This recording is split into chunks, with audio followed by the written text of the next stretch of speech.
Hey guys, I'm the Swiss Army Tutor, and in this video I'll be covering the basic properties of arithmetic and how they relate to algebra in this sense. These are basic properties, and they're common knowledge, but they build the core to algebra and later concepts that we use in algebra and calculus. So let's just hop straight into it.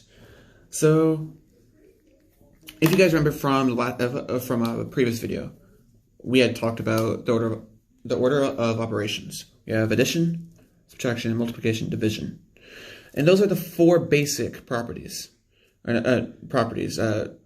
operations of arithmetic. So addition and multiplication are really similar in a sense, and subtraction and division are really similar in a sense, but at the same time they're not. So let's start off with addition. Okay, let me fix my camera. Okay, so we have so starting off with addition. Alright, so when we're adding numbers. So we have an identity property. And so essentially what it's saying is if we add 0 to any number, it's going to be the same number. It's just going to stay itself. And so for example, so any number a plus 0 is a, or 2 plus 0 is 2. So and that makes a lot of sense, because if we take it to a number line, that means we're not moving anywhere. If we start at a and we add 0 to it, it means we don't move anywhere. We just stay at the same place. Here, okay, if that makes sense. But so moving on, we do have a 0 property of addition. So meaning if we so essentially, this is subtracting in a way. So if we have a minus a, we get 0. Meaning, so if we start at a and we move a spaces, we end up at 0. So if we move a spaces, we end up at 0. And this could also be written as this here: a plus negative a is equal to 0. So essentially, we move backwards. The same spaces that we start at, we get at 0, and that's common knowledge. All right. So then we have, so let's move that over. So then we also have a commutative property. So say we're adding a bunch of numbers, plus b plus c. Okay. So we have a commutative property, and so let me write that out real quick.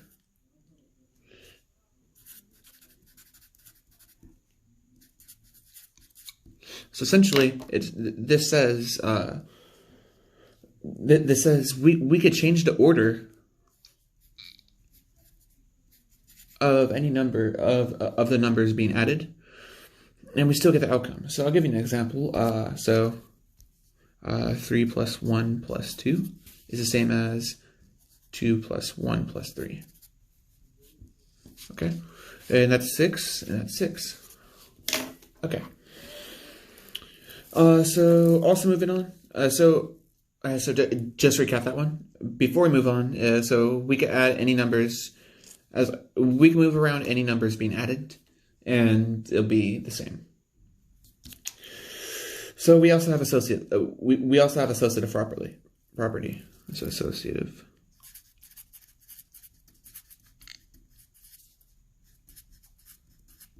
Okay, so if we have any quantities and grouping symbols, so a plus b plus c.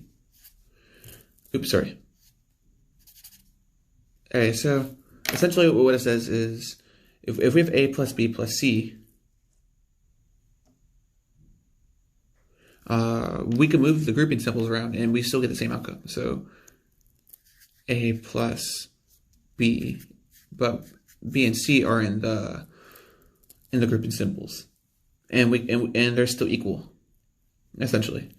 So let's give an example. So we have 3 plus 2 plus 1, using that earlier example. This here, and 3 plus 2 plus 1.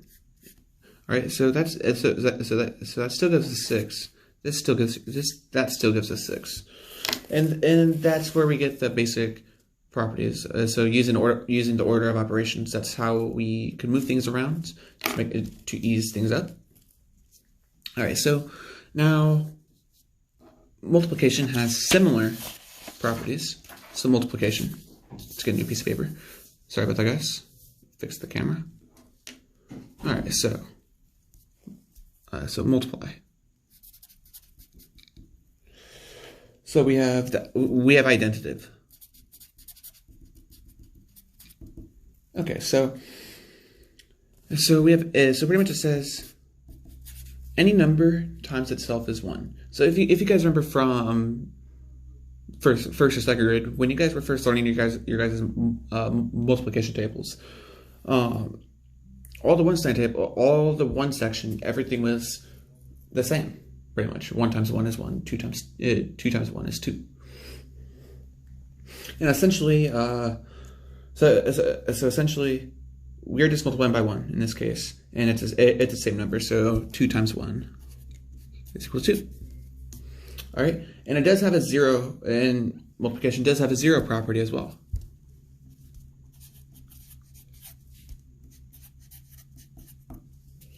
Okay,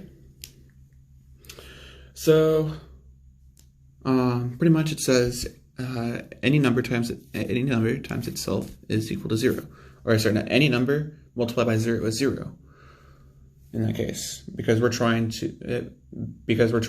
So the easiest way to think about this is rows and columns. Sorry, let me fix the camera. All right, sorry about that, guys. So row and column. Sorry. So pretty much we're trying to multiply this row, but without a column. So this row without a column to multiply, or this column without a row, and so we get 0. Okay, so then we do have the associative and commutative properties, meaning so associative. Oops, sorry, fix that. Sorry about that, guys.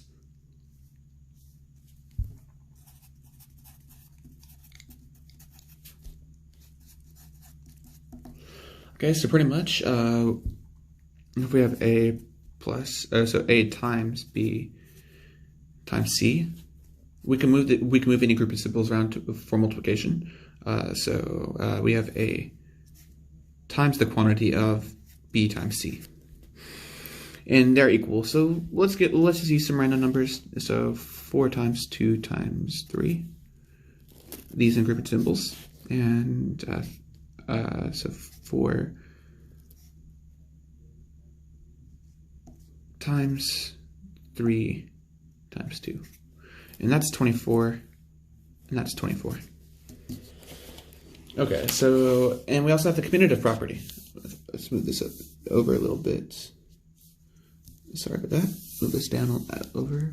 Sorry, commutative property.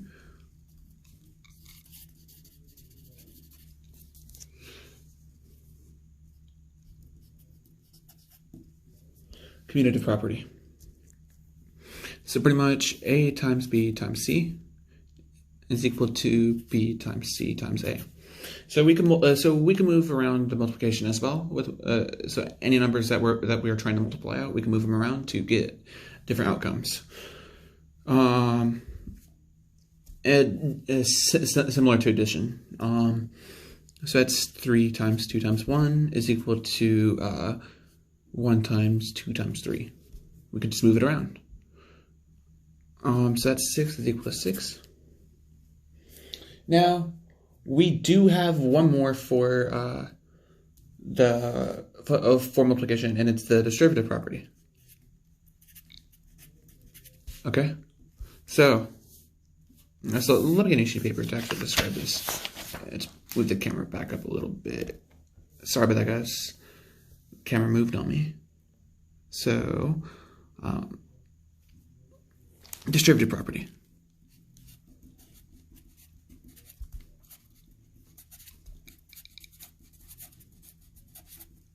Okay, so say we have a number times the quantity times the added quantity. Okay, sorry. Let's start at D. So A times the quantity of D plus B. Well, the distributive property says we distribute. So we multiply, and so we multiply a times d. We add it, and then we add the quantity, the multiplied quantity of a plus b as well. And similarly, if we have a plus b times c plus d, we have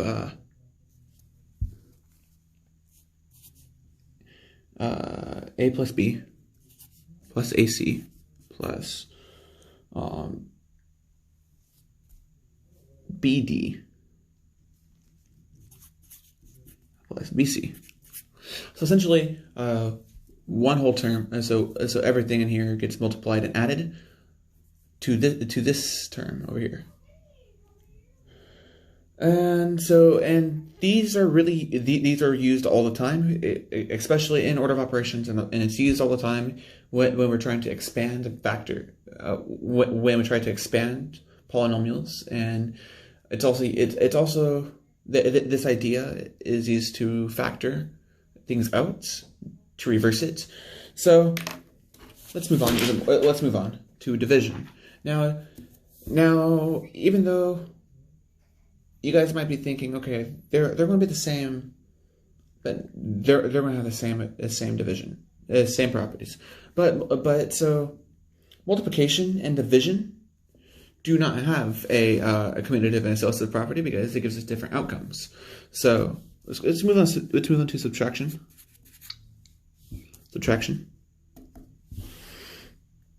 Okay, so if we have sorry, let me try that real quick.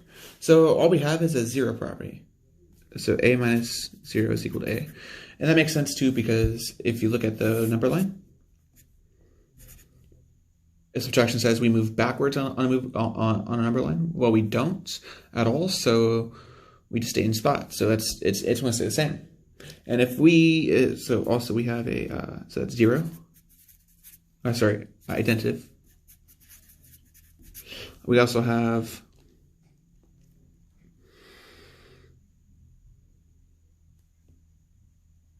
a minus a is equal to 0, which is the 0 property. So if we take any number a and subtract it by itself, we move backwards the same step, which we saw this in addition, and it's equal to 0. And it's similarly written as a plus a negative a, meaning we're going, so we take that minus and turn it to addition. And we'll see this when we cover integers. And if you guys remember the pre-algebra, we've always been able to do that. We could turn negative integers into, we could write negative integers or a subtraction statement as addition statement with a negative. So last but not least, we have division. Okay. Oh, sorry.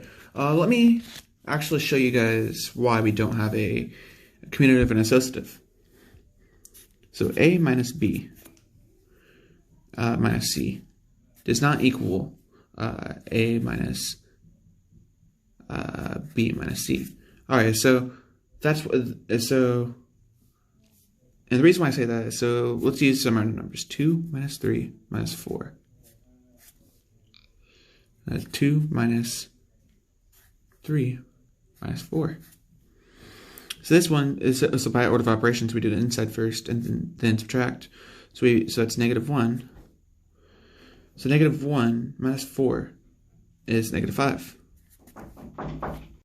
Hey guys, sorry for the cut in the video. One of my classmates came into the room while recording, so let's just finish this up real quick. So before the cut, I was explaining why the associative and the associative property does not apply to subtraction, and same reason why commutative property will not. So using the same numbers, so a minus b minus c in a quantity, where a and b is in parentheses, and a minus is not equal to a minus b minus c.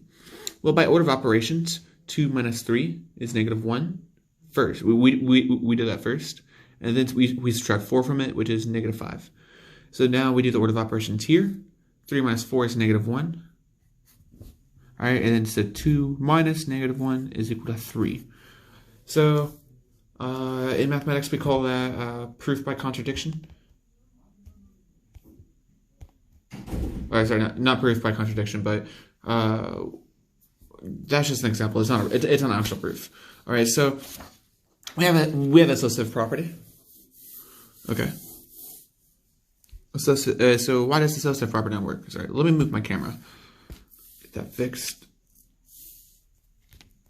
Sorry about that, guys. Try to fix that. Level it out. Okay. Okay, so the associative property says, the commutative property says, if we have a minus b, any numbers, we can move them around if we're adding or multiplying. But why doesn't it apply to multiplication? A minus c minus b. So a minus b minus c. So let's just do this minus. So it's not equal. Let's just prove it.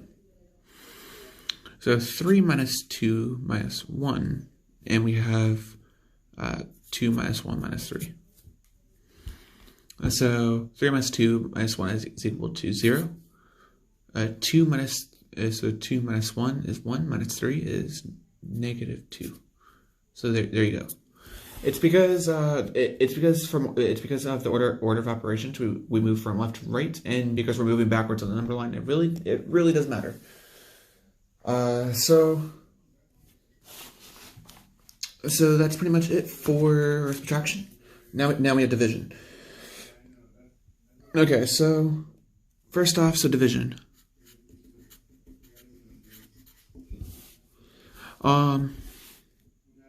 So division does not have a zero property.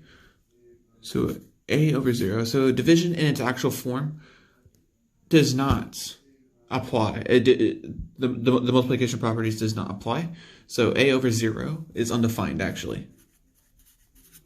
What's it saying? So we're trying to divide a quantity, any number, by a group of by nothing, and that doesn't make sense. It's undefined. We can't really do so. But if we have 0 over a, it's equal to 0, because we're trying to divide nothing between a group of people, or a group of object, just by a group, and that's 0. All right. So then we also have an inverse, identity. So inverse, multiply a inverse. So a times 1 over a is equal to 1.